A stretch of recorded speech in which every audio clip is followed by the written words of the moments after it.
Halo Sobat Garuda, kabar baik datang dari dunia sepak bola Asia Tenggara. Tim nasional Indonesia kini berhasil menyalip Malaysia di ranking FIFA. Berdasarkan perhitungan Footy Rankings, posisi Indonesia naik ke peringkat 121 dunia.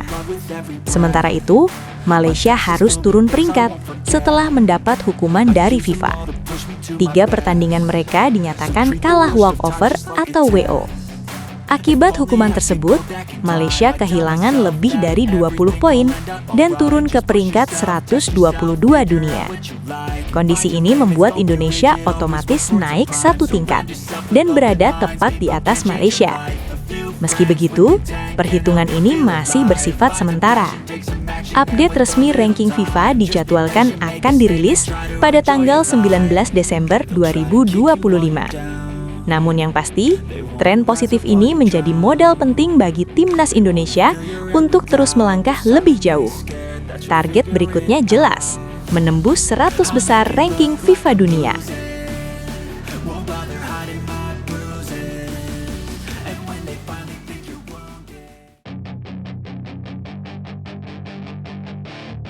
Media sepak bola asal Honduras menyoroti langkah besar yang dilakukan tim nasional Indonesia.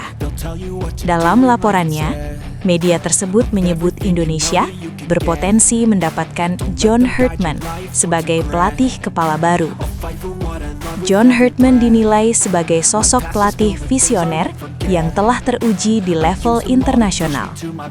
Namanya dikenal luas berkat keberhasilannya membangun dan meningkatkan prestasi tim nasional Kanada. Pendekatan taktik yang disiplin, kepemimpinan yang kuat, serta visi jangka panjang menjadi keunggulan utama Herdman.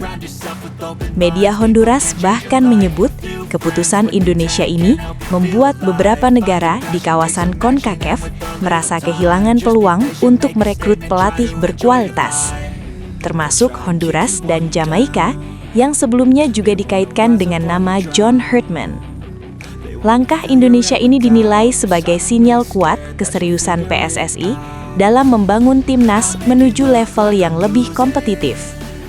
Pengumuman resmi terkait pelatih baru timnas Indonesia diperkirakan akan dilakukan dalam waktu dekat.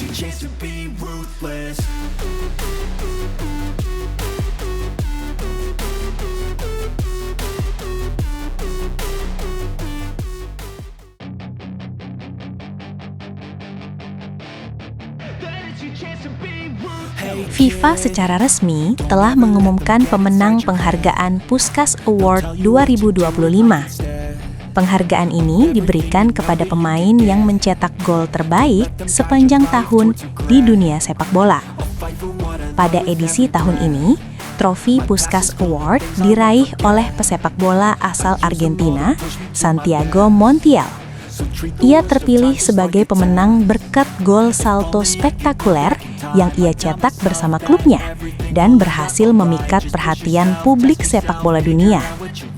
Dalam pengumuman resmi FIFA, posisi kedua ditempati oleh pemain Arsenal, Declan Rice. Sementara posisi ketiga diraih oleh pemain muda Barcelona, Lamine Yamal. Di sisi lain, kabar ini juga membawa sorotan bagi sepak bola Indonesia.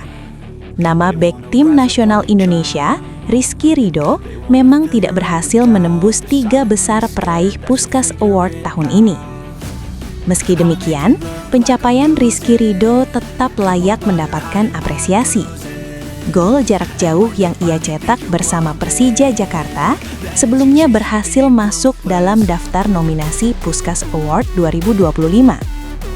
Hal tersebut menjadi catatan bersejarah karena Rizky Ridho menjadi salah satu pemain Indonesia yang mampu bersaing di level penghargaan paling prestisius dalam dunia sepak bola.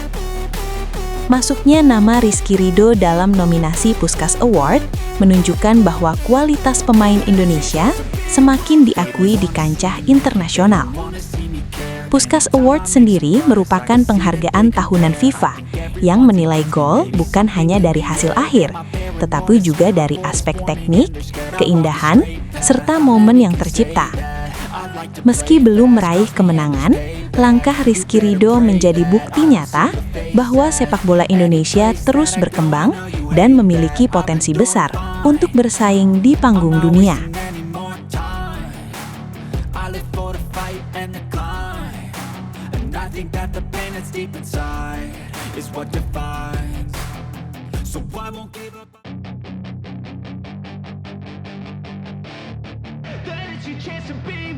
Tim nasional Indonesia U22 mengalami sebuah kejutan besar di ajang SEA Games 2025.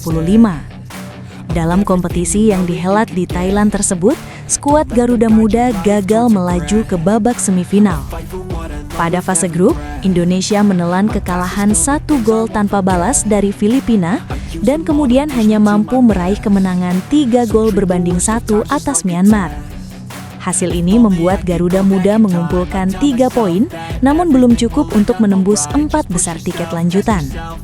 Ketua Badan Tim Nasional PSSI, Sumarji, mengungkapkan rasa keterkejutan sekaligus kekecewaannya atas hasil tersebut. Ia menilai performa tim di turnamen ini jauh dari ekspektasi, terutama mengingat persiapan yang telah dilakukan secara matang.